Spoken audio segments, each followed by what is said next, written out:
Ironman 70.3 Chattanooga 2022 on May 22nd. Let's get into things here.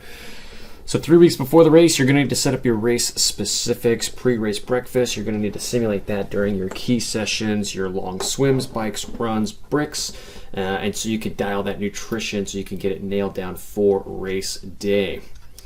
Simulating race day conditions for this race it's kind of a wild card. It's going to be in the mid 80s typically. It can get hot, it can get humid, but some days it's perfect and some days it's not. So with that, I would be used to more humid conditions, more kind of harsher conditions, just in case things were a little rough on race day. The things you should be doing now is get your packing list and order replacement items that you need, and check in event-specific emails. Watch your inbox. This is going to be specific for your athlete check-in times and your bike check-in. Right around now, the typical temperature range is the 70s or 80s. And again, it could get a little bit hotter or it could be in that perfect sweet spot zone. Again, I would plan for the hotter conditions. When you are acclimating to some of the humidity associated with this event, you can do things like put it yourself in your bathroom and while running your shower and stuff like that, hopping on the trainer. You can also go on the trainer and not turn on your fan. This will allow you to acclimate to some more harsh temperatures while being inside. You can also ride outside with a couple of extra layers to help you get used to some of those hotter conditions there. Ideally, you're going to want to shoot for similar sweat rates, so if you are not in the 80 to 85 degree range, or if you are in a very dry climate, you're going to want to simulate some of those things as best as possible. One of the things that you can also be doing is simulating some of your race fueling, which you should already be doing right now, and you should already be executing to perfection or knowing what you need to improve and doing it in the next couple of sessions. If you are not doing this, then you are behind and you need to catch up. Race week, you're going to want to stay off your feet as much as possible. Stay hydrated. Avoid sports drinks with sugar. Avoid things with zeros in them, Powerade, Gatorade, zeros. You're going to want to avoid a lot of the noon things just because they're not super great for you. Typically what you want to do is alternate between sports drinks and water, half and half mixtures, that kind of thing. If you are someone that is used to a lot of cramping out on race day, then you might want to experiment with some additional magnesium supplementation. Not a nutritionist here, so any nutritional info I have learned from just past experiences, and if you want more specifics, I encourage you to reach out to an RD. But this is all just things that I have found that work for some athletes here. If you if you are experiencing some of these cramping things, or if you have experienced some of that on race day, then you might want to think about how much fluid you're intaking before that race, and if it's an excessive amount, you might be flushing out some of those minerals that we have talked about earlier.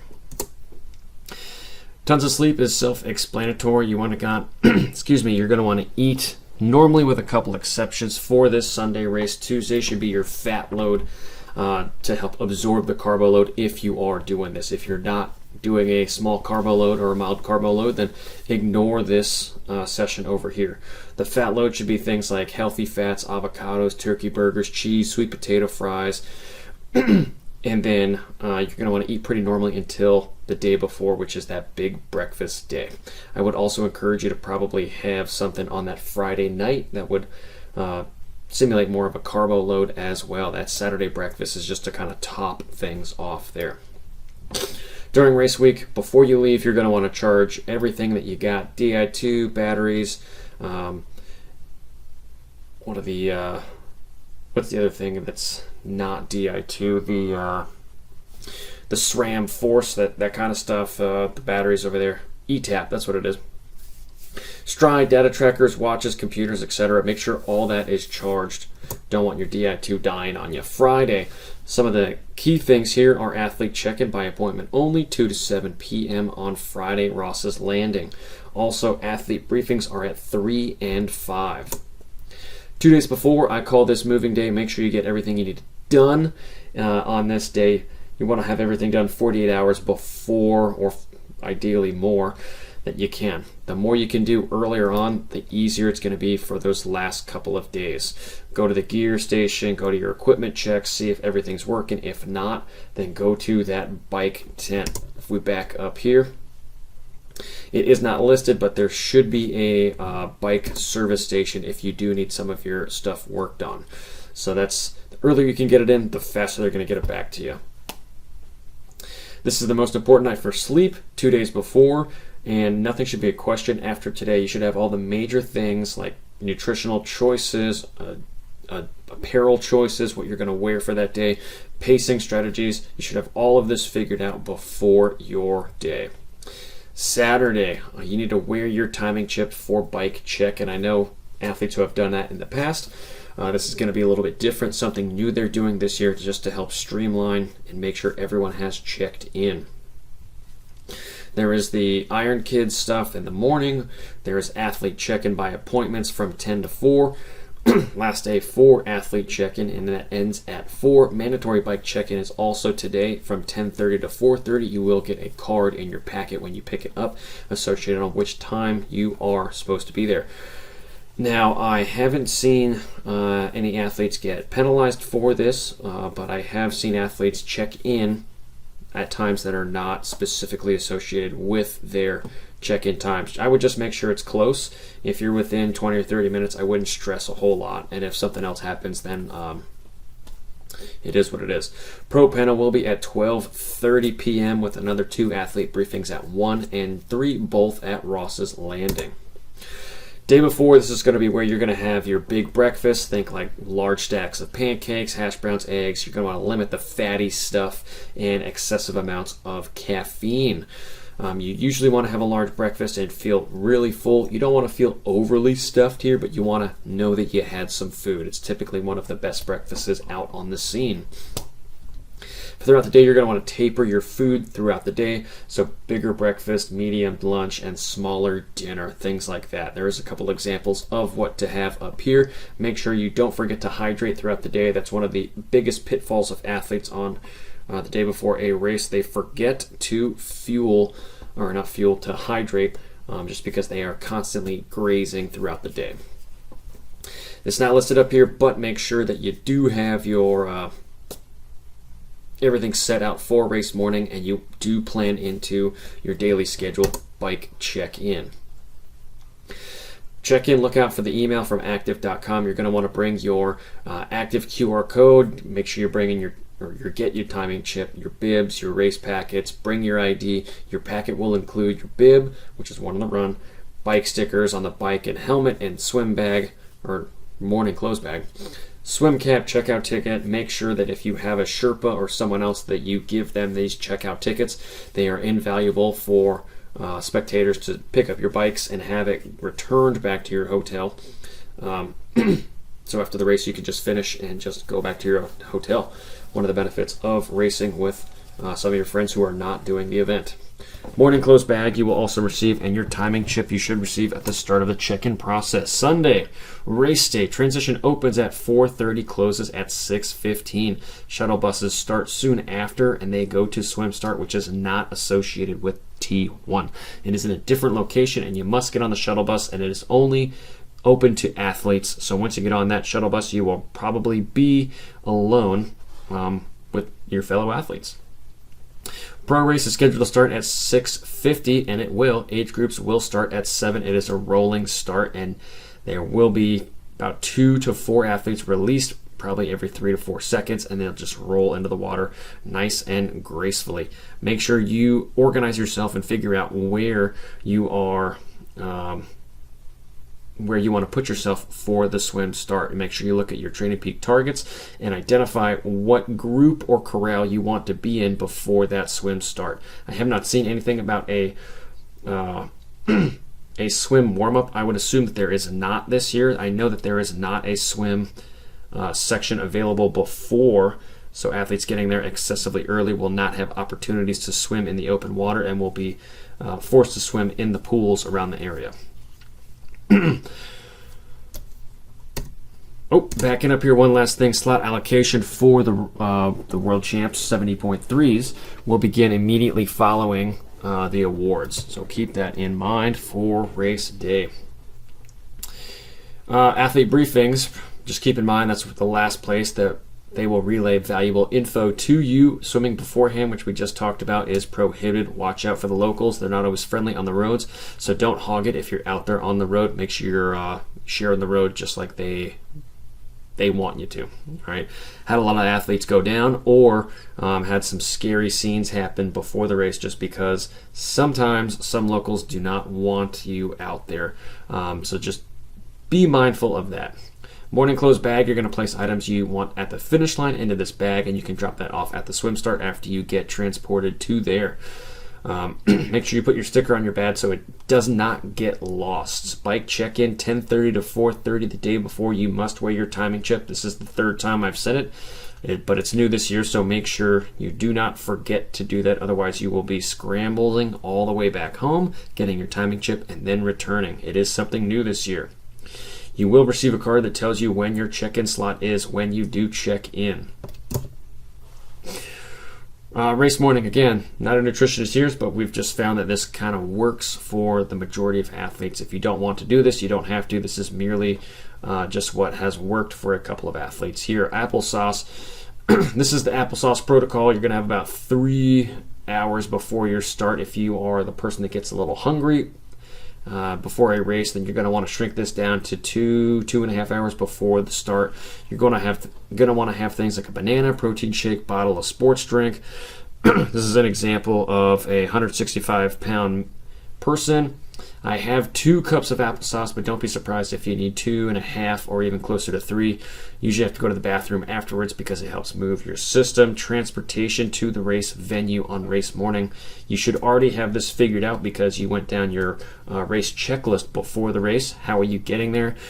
In relation to when the transition opens, there's typically the transition backs up a little bit just because everyone's trying to get in, so just be aware that you might have to walk a little bit, and you will be able to drive close to T1, but you might not be able to get super close to the place where you want it. So have a couple of drop-off points in the back of your head, and if things get really backed up, just hop out of the car and you're going to have to hoof it.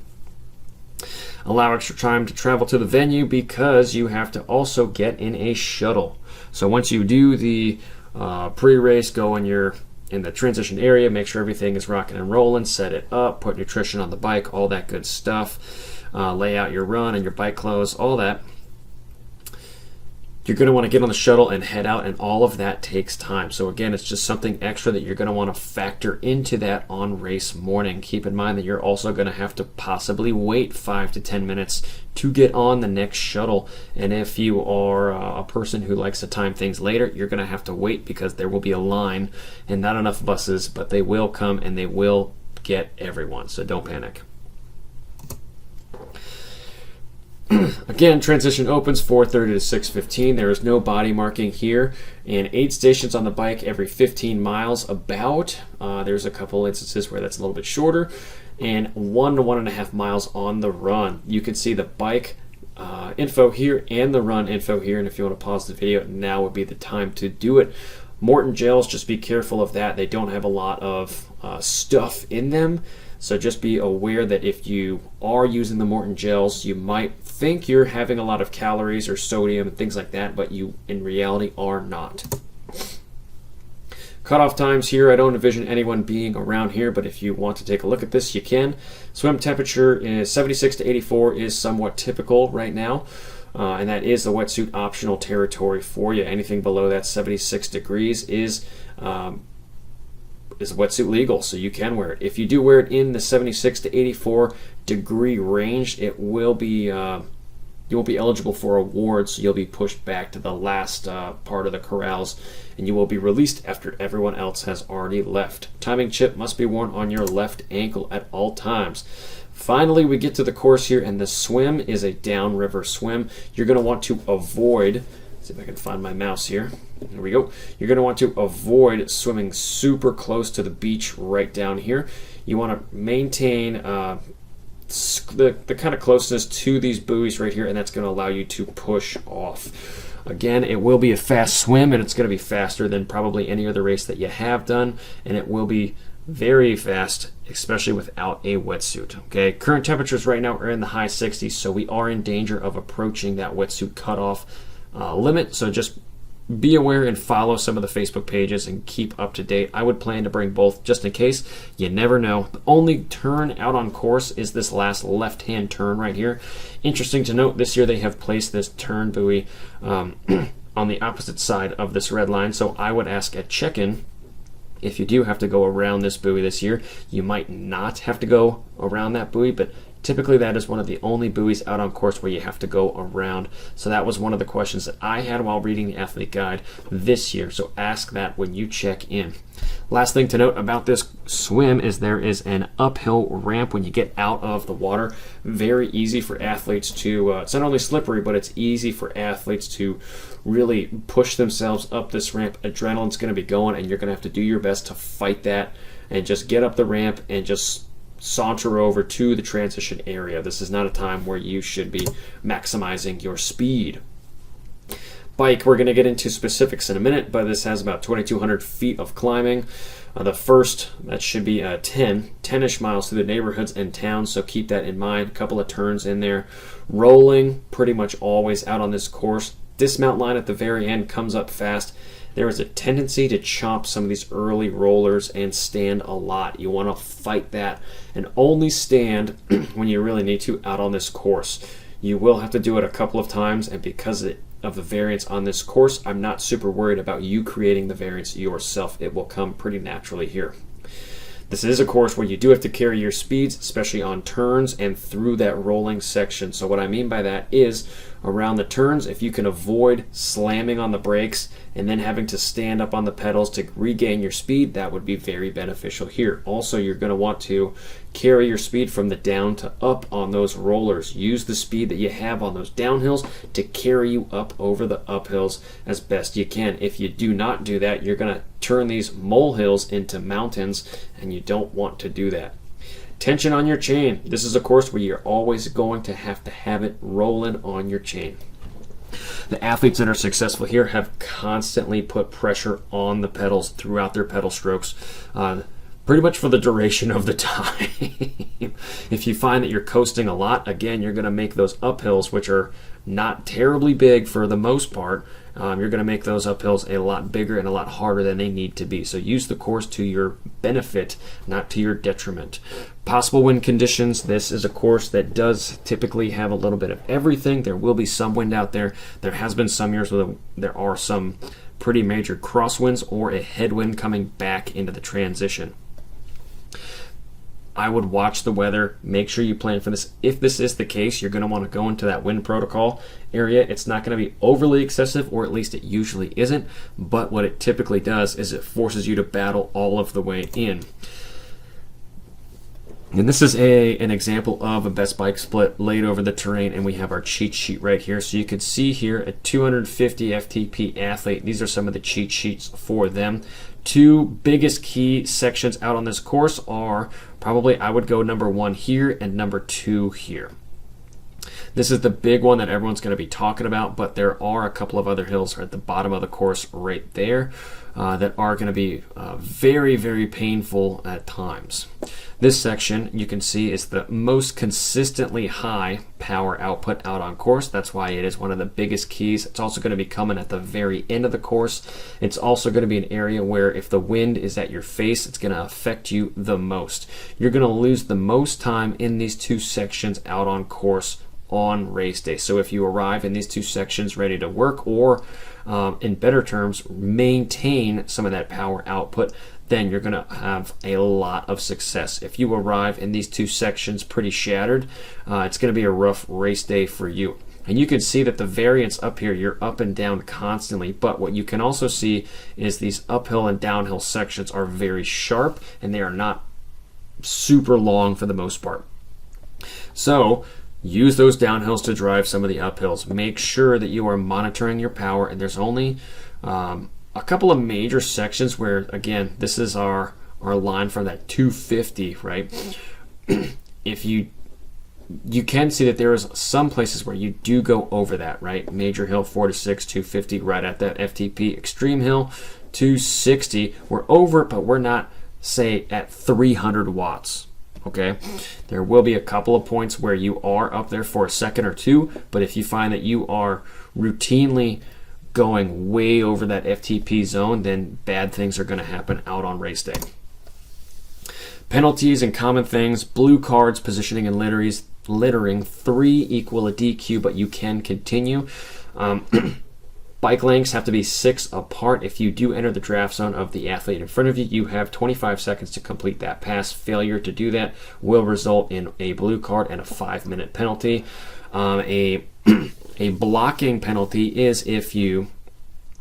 Oh, actually, I could keep rolling down here for a second. A draft athlete or a past athlete must make a rearward progress out of the zone consistently. So what that means is if an athlete passes you, you have to let them overtake you and return to that 6th bike lengths apart, right? If the athlete goes in front of you and then immediately goes off the effort, that's one thing. That is considered a blocking penalty, and you are actively blocking the athlete from behind you passing. But what typically has to happen is they have to establish that 6 bike lengths, and you have to be part of that before you can pass them again. If you two are seen just echeloning it and one is just alternating in front of the other, that is not allowed, and you will receive a blue 5-minute penalty card for that. If you do receive a card, no matter what color, make sure you stop at the next tent, and you will serve probably a 5-minute penalty there. If you do litter, you will receive a blue card as well. 3 blue cards equals an automatic disqualification, but you still can continue the race, which is kind of weird. Run course right here, 2.5 loops, 820 feet of gain. There's little shade out here, and on the course, all along that highway right there, this is probably the hottest area out on course, and the area where athletes typically blow up. The blow up will probably not happen until a little bit later, so everyone thinks that the lead up to the bridges or right after the bridge is probably the hardest area on course, but in reality it is that first little highway section right there that is just, there's no shade and it is hot. That asphalt gets hot. So make sure you plan to battle the elements with some of your nutritional strategies that you have, some cooling strategies, dumping water on you, ice, all of that good stuff. And beyond all, make sure you are watching your power outputs. And if you are, or pace outputs, and if you are achieving your race goal or your race targets, but you're seeing your heart rate start to balloon up and you not being able to control it, then you need to back things down. Again, some of those other metrics that we have that we track only tell half of the story. So if you are using them all in conjunction with each other, that's where magic happens. But make sure you are wearing your bib number out on the run course, and it's very common for athletes to blow up on the first loop. That highway can lull you into a false sense of security, especially on that first loop. It's very, very sneaky. And again, make sure you're just monitoring all the elements that you have. That is a breakdown of the Chattanooga 70.3 course. If you want more specific detail, make sure you reach out to me. If you're one of my athletes, I will be reaching out to you for more specifics associated with you. Make sure you are checking your training peaks, workouts for specific targets, and best bike split metrics.